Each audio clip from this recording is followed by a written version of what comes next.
This week's edition of NJBIA's Minding Your Business is brought to you in part by AT&T, helping family, friends, and neighbors connect in meaningful ways every day. From the first phone call 140 years ago to mobile video streaming today, AT&T innovates to improve lives. And by New Jersey Business Magazine, providing the critical information needs for New Jersey's business community for more than 65 years.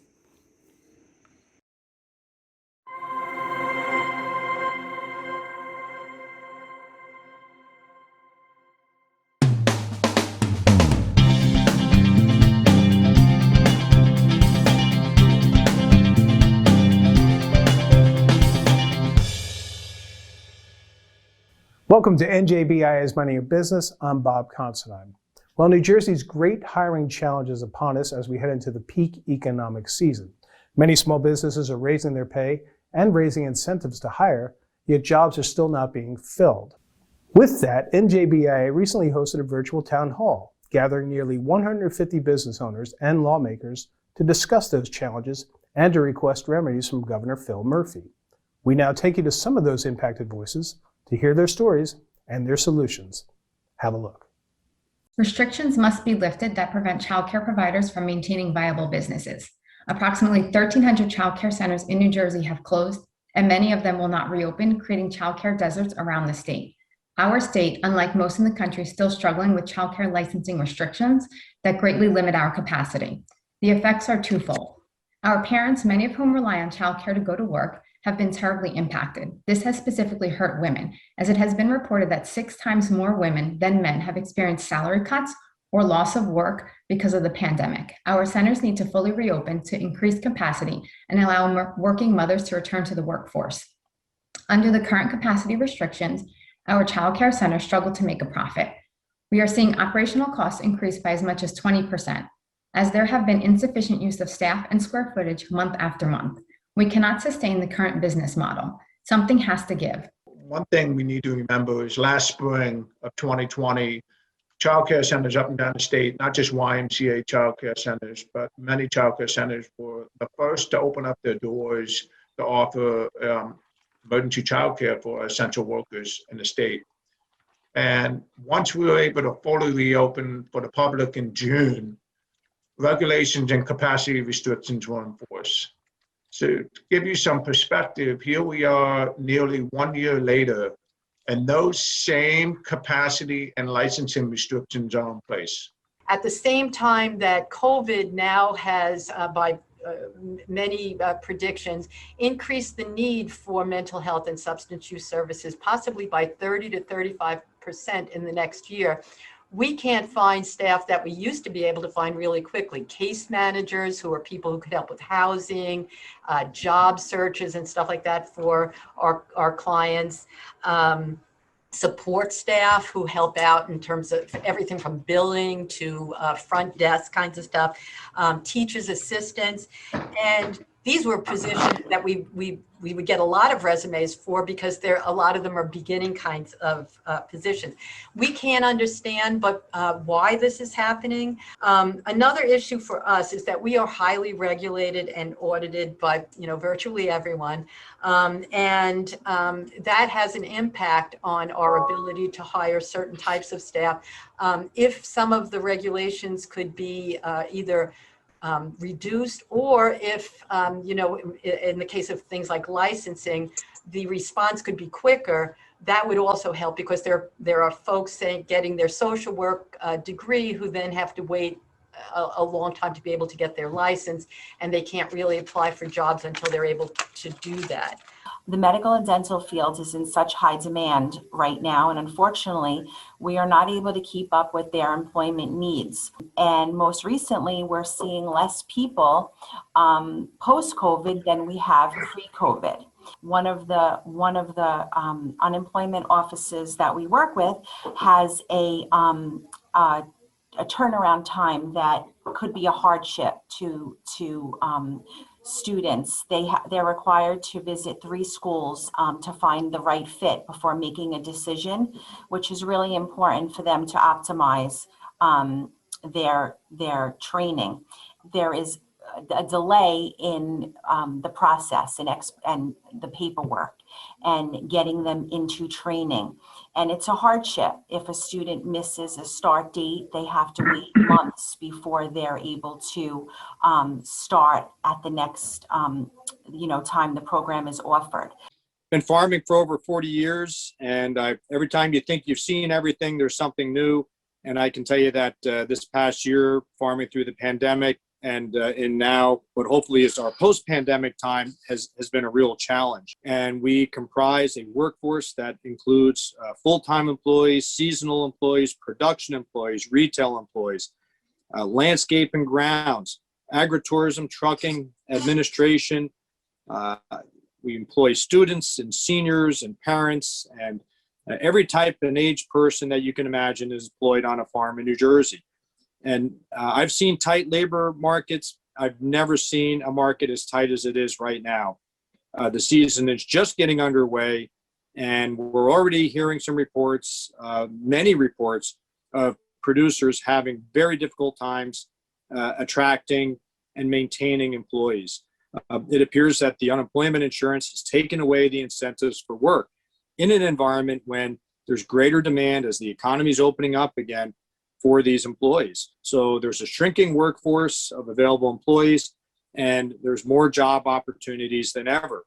Add to this that we're now everybody's paying higher wages, and we're very concerned about price inflation for food products. While hiring was a challenge throughout the pandemic, primarily due to health concerns and childcare needs, as have been expressed already, we had a strong flow of candidates and we were able to fill positions. Over the last several months, we've seen the pipeline of candidates slow dramatically as demand for workers has increased. There are two key areas where we'd appreciate help in minimizing the impact of having to increase wages, perhaps through tax credits or other employer incentives, and through support from regulating agencies to allow remote work. A significant driver of our current challenge in filling positions is wages. The demand and high wages for pharmacy technicians at pharmacies and other healthcare facilities, as well as the expansion and increased wages at warehouses and other manufacturing facilities, has caused hourly wages to increase rapidly and dramatically.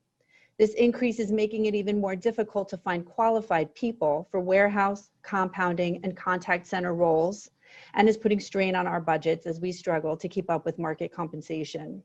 We'd appreciate support in the form of tax credits or other incentives to help us provide secure jobs that include healthcare, paid time off, and many other benefits to more people and to meet the needs of our customers who require life-saving medications.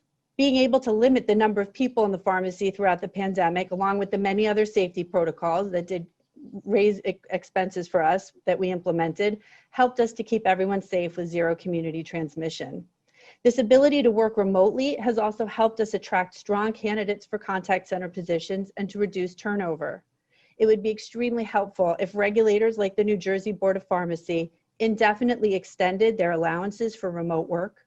We cannot afford to lose those employees to turnover due to requirements for being physically in an office, and our contact center space does not allow for 6 feet of separation between employees, so there continues to be safety concerns. I'm in the bicycle business, so we have a different kind of a challenge right now. It's been a supply challenge and cost challenge. I mean, our costs are going up almost every week because of ocean freight and commodities. Steel just doesn't stop going up. But we have 60 people in our office in New Jersey, and then about 175 people down in South Carolina at our 2 factories down there. And these extended unemployment benefits are really not necessary anymore. I mean, New Jersey to have a 7% unemployment now during this demand is completely illogical, and I think it has to change. Class B and Class A CDL drivers have been a nationwide issue for a while now, even prior to COVID. And just trying to find drivers is almost impossible. And it's going to affect the whole supply chain. We're seeing huge setbacks. I got guys calling me saying, hey, if I drop 6 loads a day off to you, can you handle them? Actual competitors asking me to deliver their freight for them. They're backed up 20,000 shipments. And, you know, we're just seeing things I've never seen before. Not sure all the answers to it. I think driving schools would be great, trying to get the youth involved.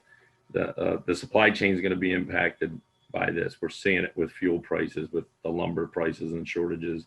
It's going to be being passed down. And I'm not sure all the answers for it. I'm glad we're all getting together talking about it, but it's not even our drivers. We're also seeing document our loaders and unloaders, and it's not a matter of pay. Our top dock guys loading trucks are making over 25 hours an hour, and we're just not finding people to apply for those jobs. Especially now you hear them, well, I'm going to get through the summer, then maybe I'll apply because, they get the benefit through the summer. So why come in and work when they're going to make the kind of money they're making sitting, staying at home. So again, we're seeing, this morning I was in early talking to all my drivers, we're giving another raise. It's going to be followed up by large rate increases to our customers. It's going to be passed on to all the consumers. And we're seeing that go all the way down the list. The goalposts have now been moved. We have survived the pandemic, but the goal has now become to survive the recovery. We have never seen this type of staffing struggle that we've seen over this last year. We typically find it difficult to hire because we don't have a large local population, but this is unprecedented. It's nearly impossible.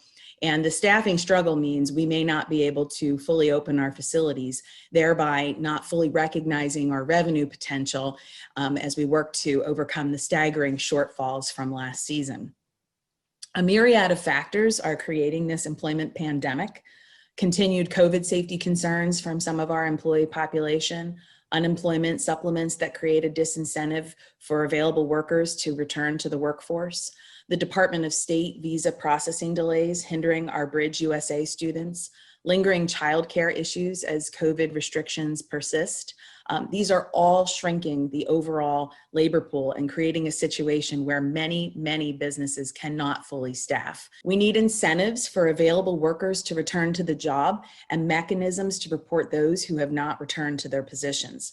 We need tax credits and financial assistance to help businesses through recovery and to cover the rising cost of wages, materials, and supplies. We need a complete review of youth labor laws. Many businesses have turned to youth employment as a means to combat the hiring crisis. This is wonderful for young employees and provides them a great life learning opportunity. However, minors are limited in both the hours they can work and the jobs they can do, which creates a situation where we can only hire a limited number. Last year, we had opened up our doors to essential workers. We opened up our doors to even COVID patients, and we were first ones that responded with PPE equipment to our surrounding police departments, fire departments, and whatnot. This year, we can't even find staff to man and clean our rooms. Right now, we're going through such a tough time finding housekeepers, finding front desks to just even give rooms or offer rooms to our guests. We right now are going through such a crisis in some of our hotels where we'll leave rooms hanging because we just don't have enough housekeepers. We've got occupancy coming in, we've got people renting rooms, we've got people making reservations, but again, we just can't get people to clean the rooms, and so these rooms are sitting empty. What we really need is some kind of incentive to get people to come back to work, whether it's tax credits, whether it's incentives from them coming off unemployment, whatever it may be. I mean, we're paying higher than minimum wage right now. We're paying $18, $19, $20 for even housekeeping. Front desk, we're paying close to $25, and we still can't get workers to come in to man our buildings. You know, we need to get trade schools going. We need to get trade schools back. I think somebody else might have mentioned that a little while ago. We need to get the kids in these schools interested in trades, and whether it's culinary or whatever it is, we need to get these kids to want to go to work. As somebody else has said, the supply chain is broken. You know, right last week, there were shortages in chicken wings, burgers, ground beef, steak. It's crazy. It was Mother's Day week. So we're all feeling the same pain. It's just amazing that we're living in these times. These seasonal workers, when unemployed, collect unemployment as they should. It is their right to do so. The difference now is the $300 bonus. As a volunteer most of my life, I am for helping those in need, and clearly COVID has created many of these situations. What I'm opposed to is those that are eligible and able to work, not seeking employment or asking for employment off the books so that they can continue to collect for the benefit of the bonus. Last year to date, we had approximately 15 to 25 applicants seek employment in the spring. This year, through extensive advertising, we have none. Just a few walk-ins looking for cash or off-the-books jobs so that they continue to collect unemployment. Current employees have learned of this shortage and are demanding wages that are not sustainable in the current market. If we are unable to come to terms, they leave.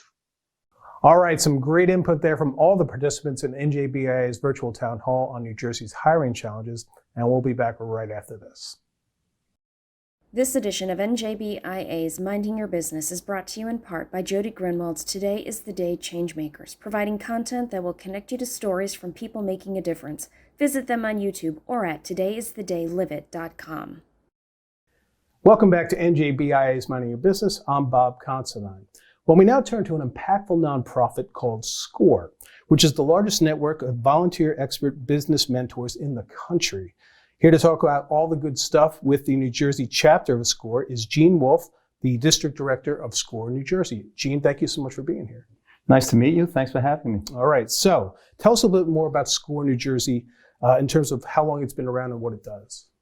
Okay, well, I'm going to talk a little bit about both SCORE and then answer directly the question. Okay. SCORE has been around since 1964. That's the national one. That's the national one. Got it. And it was formed when they formed the SBA with the idea of taking advantage of retired executives' experience. It has since blossomed, and across the country we have over 350 chapters and over 13,000 volunteers. Wow. Now bringing it back to New Jersey, we have 7 chapters across the whole state. We have about just under 400 volunteers. Mm-hmm. Last year we touched over 15,000 services, and that's all for small business. And again, as you mentioned, this is all volunteer. All our mentoring services are free. Free. Wow. Most of the chapters have been around in New Jersey, have been around 50 plus years. Okay. I believe it's the Princeton chapter that's the newest one, which is probably 25 years. Right. So we have been around quite a long time, both across the country and certainly here in New Jersey. Great. And you say it's free. So how is SCORE funded? It's a great question. And our funding comes directly from a grant through Congress. It flows through the SBA and then down into SCORE National down in Virginia. It is then, the funds are then filtered out into the field, and on the district level, I get a certain amount that I appropriate out to each chapter. Mm-hmm. We also do some fundraising, depending upon the chapter, the district, right, and even the region across the country. We have as I said, over 13,000 volunteers, a fully paid staff down in Virginia.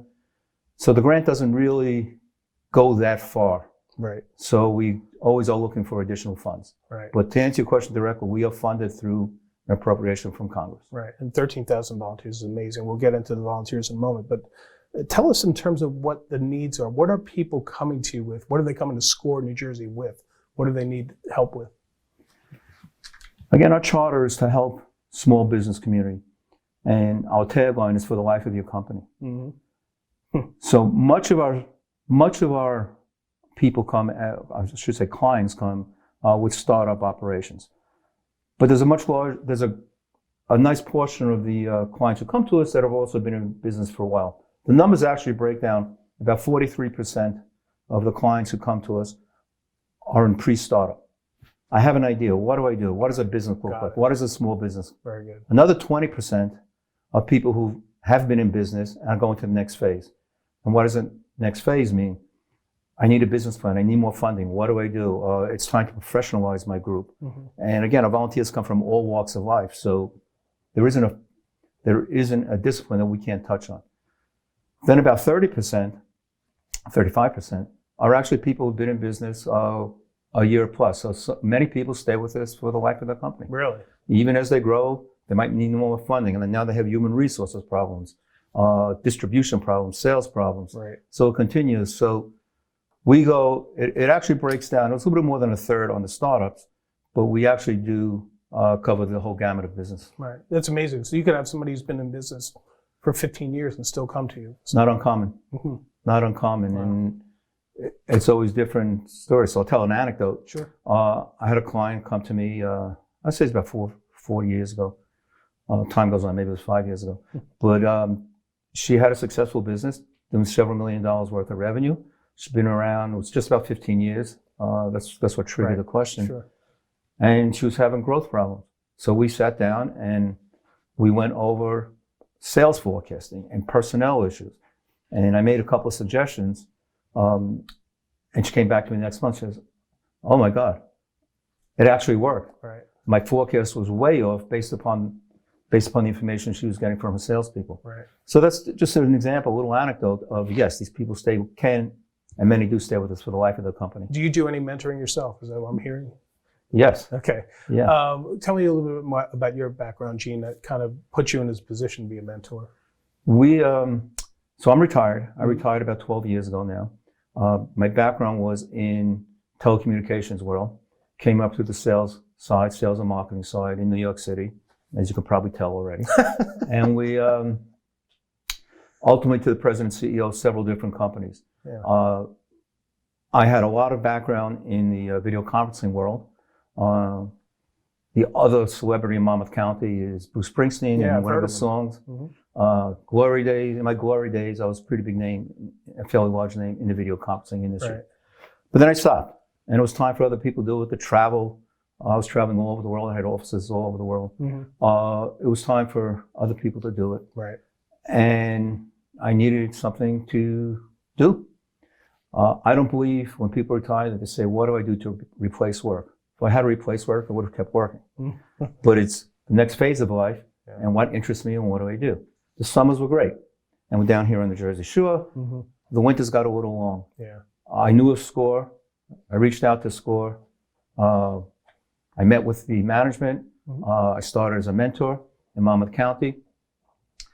Took over as the chapter chair for about 4 years, and then moved into this position. I was asked to take this position and just truly, truly enjoy it. Right.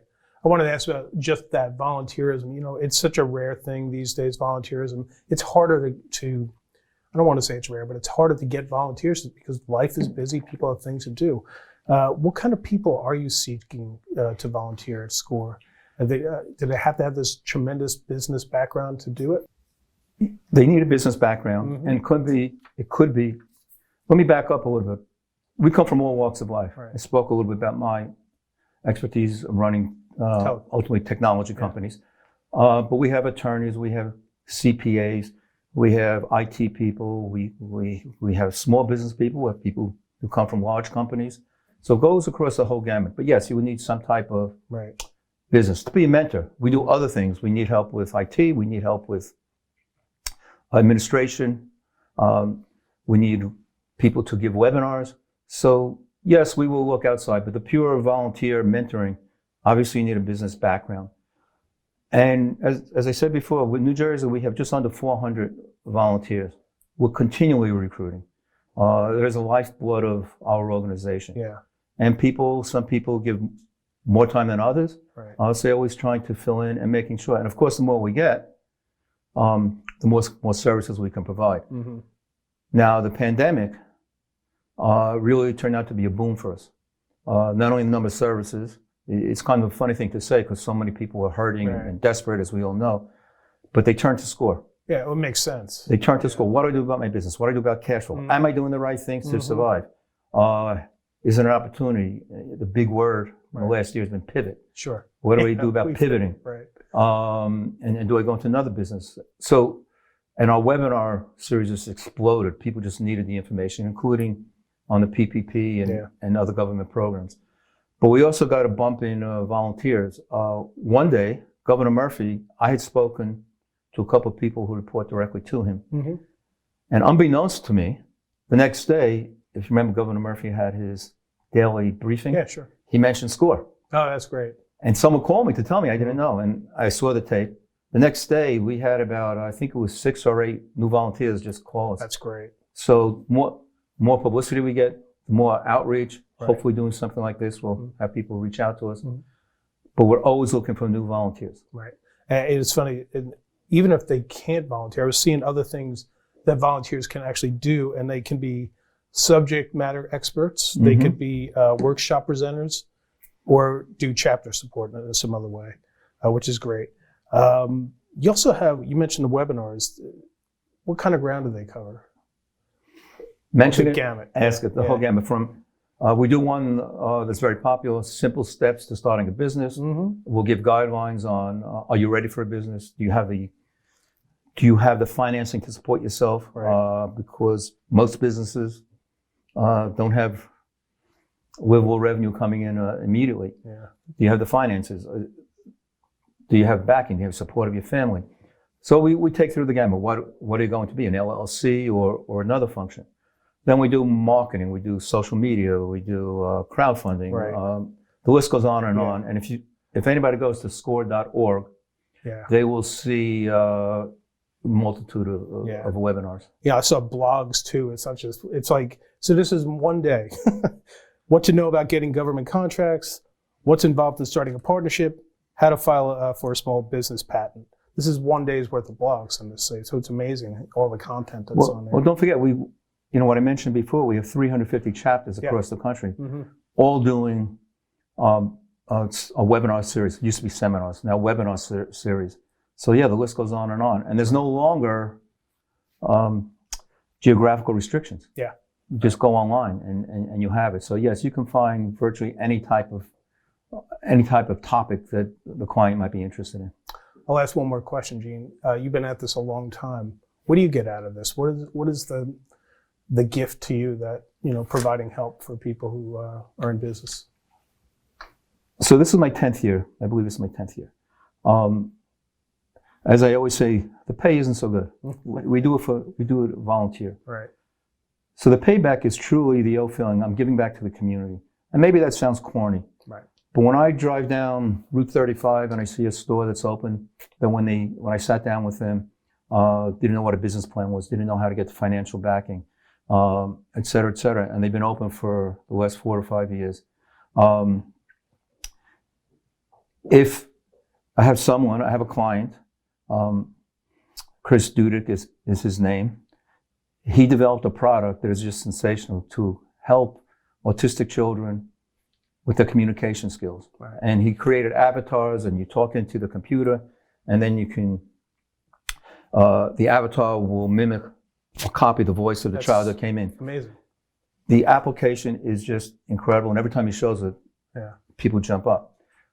But he came to us, and he showed us the application, and he said, look, I'm a teacher, and I'm an animator. He says, writing a business plan, he literally said, I'd rather have root canal. So we worked with him. Yeah. In essence, he really is a technology company, so I got very close with him and started a business plan. We wrote it. He applied for a grant, a federal grant, and it was $225,000 grant. Wow. So why do I do this? Yeah. We felt pretty good after that. Yeah, sure. Now, he's been in business about 4 years now. Wow. He's doing business in I believe it's 26 states, school systems. Of course, the pandemic slowed down all kinds of stuff. So it's an incredible story. And why do I do it? He calls me all the time and says, thank you. Yeah. And we have hundreds and hundreds of those stories. So why do we do it? No more than it makes us feel good. That's great. Sometimes it's plenty reason enough, right? So for folks who are interested in SCORE New Jersey and the national SCORE, you go to score.org. You can learn how all the resources they have there, all the things you can do, and also if you want to volunteer, you can go to score.org. Correct? That is, yes. Go to the website. It will ask you. You have to click. Do I need a mentor? There is a section that you can click on to get your local chapter. But if you just click, they will assign it to a local chapter. And yes, there is a section for volunteering. And I urge any small business person who's looking to feel good about themselves and looking to do some volunteer work, I urge them to just click on that and we will get in touch with you. All right. Well said, Gene, and great job. Gene Wolf from SCORE New Jersey, thank you so much for being here. Thanks, Bob. Thank you so much. All right. And thank you for joining us on NJBIA's Minding Your Business. We will see you next time.